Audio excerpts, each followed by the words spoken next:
సంబంధించిన పూజలు కానీ హిందూ కార్యక్రమాలు కానీ అంటే బయట పబ్లిక్లో మరి ఏం చేస్తున్నారు, ఏం పూజలు చేస్తున్నారు, ఎక్కడికి వెళ్తున్నారు అనేది నాకు సంబంధం లేదు. నేను ఇంటి కోడల్ని, ఇంట్లో ఏమైతే ఫాలో అవుతున్నారో వాటిని నేను పరిగణనలోకి తీసుకుంటాను. అక్కడికి వెళ్ళిన వెంటనే వాళ్ళ ఇంట్లో ఒక పూజ గది లేదు. బట్ మేము పెళ్లి చూపులకు వచ్చే ముందు అక్కడ మాకు తగ్గట్టుగా అన్ని ఫోటోలు అరేంజ్ చేసి మమ్మల్ని మోసం చేసి మమ్మల్ని పెళ్ళి వరకు తీసుకొచ్చి పెళ్లి చేశారు. అది ఇవి ఇప్పుడు అబ్బాయితో ఒకటైతే సెకండ్ది వచ్చేసి క్రిస్టియన్స్ అని చెప్పేసి తెలియకుండానే పెళ్లి చేసి, నేను క్రిస్టియానిటీ ఫాలో అవ్వటం అనేది నేను తప్పుగా పరిగణించట్లేదండి. ఎవరి దేవుడిని వాళ్ళు రెస్పెక్ట్ చేస్తారు. బట్ చెప్పకుండా పెళ్లి చేసి మోసం చేసిందే కాక బలవంతం చేయడం అనేది ఇంకొక తప్పు. అవన్నిటిని నేను సూపర్ ఐడియా. వేడి వేడి టీ, మెరీనా బీచ్ లో కారకారంగా 2 మిర్చి బజ్జీలు. మాకు టీ అంటే ట్యాంక్ బండు, పక్కన ఉస్మానియా బిస్కెట్, ఆ తర్వాత ఒక పాత పాట. అది సేమ్డా, థ్యాంక్ యూ. ఇది కూడా సేమ్. ఏవిటి gold cup. చెప్పేది అర్థం కాకపోతే రుచి చూస్తే మరువలేనిది. ఎఫ్ఐఆర్లో క్లియర్గా చెప్పినా చెప్పకున్నా ఇప్పుడు డైరెక్ట్గా మీకు ప్రతి ఒక్కరికి నా బాధ అర్థమవుతుంది అని చెప్పి ఇప్పుడు ఇంకొకసారి మీకు అందరికీ చెప్పుకుంటున్నాను.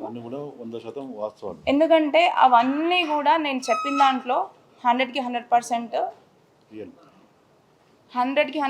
ట్రూత్.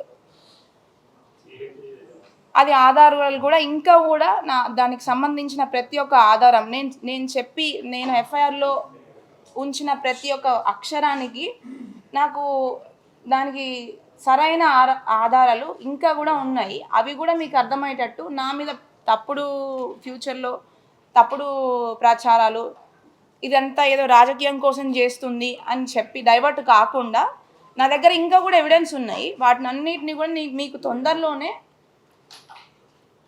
సమయాన్ని బట్టి మీకు ఖచ్చితంగా వాటిని మేము తీసుకొద్దామని అనుకుంటున్నాము. అండ్ ఇది ఫస్ట్ అయితే, సెకండ్ వాళ్ళదైతే ఇంకొకటి వచ్చి అసలు ఉన్న ప్రాబ్లమ్స్ని పక్కన పెట్టేసి ఆమె శకుంతల గారు డబ్బులు తీసుకొని రండి, అతను మీరు ఏం వాల్యూ ఇచ్చారు, మీరు ఏం పెట్టారు, అసలు ఫస్ట్ వాడు బాగానే ఉంటాడు, మీరు ఫస్ట్ అసలు ఏం వాల్యూ ఇచ్చారు అది తీసుకొని రండి అని చెప్పేసి. అండ్ నేను ప్రతి ఒక్క రోజు అక్కడ ఆవిడ బైబిల్ చదువుతున్నా, నేను వాటిని అన్నిటినీ నేను ప్రతి ఒక్కదాన్ని నేను రెస్పెక్ట్ చేస్తాను ఖచ్చితంగా. బట్ నన్ను బలవంతం చేయడం అనేది ఖచ్చితంగా 100కి 100% తప్పు. అండ్ మా దేవుళ్ళని ఇప్పుడు నేను వాళ్ళని బతిలాడుకోగా నాకు ఒక 3rd ఫ్లోర్లో పూజ గది పెట్టారు. దాంట్లో కనీసం నేను అగరబత్తులు వెలిగించి గంట కొట్టాలన్నా కూడా చాలా భయపడేదాన్ని. ఎందుకంటే ఆమె ఆ టైంలో చేసిన నాకు ఆ వ్యాఖ్యల వల్ల ఫస్ట్ నాకు పూజ చేయాలన్నా కూడా దాంట్లో భయమేది. ఎందుకంటే ఆమె ఎట్లాంటి వ్యాఖ్యలు చేసిందంటే, అసలు మీ దేవుళ్ళు కూడా దేవుళ్ళేనా, అసలు ఇద్దరు అంటే నాకు శివుడు అంటే చాలా ఇష్టం అనమాట.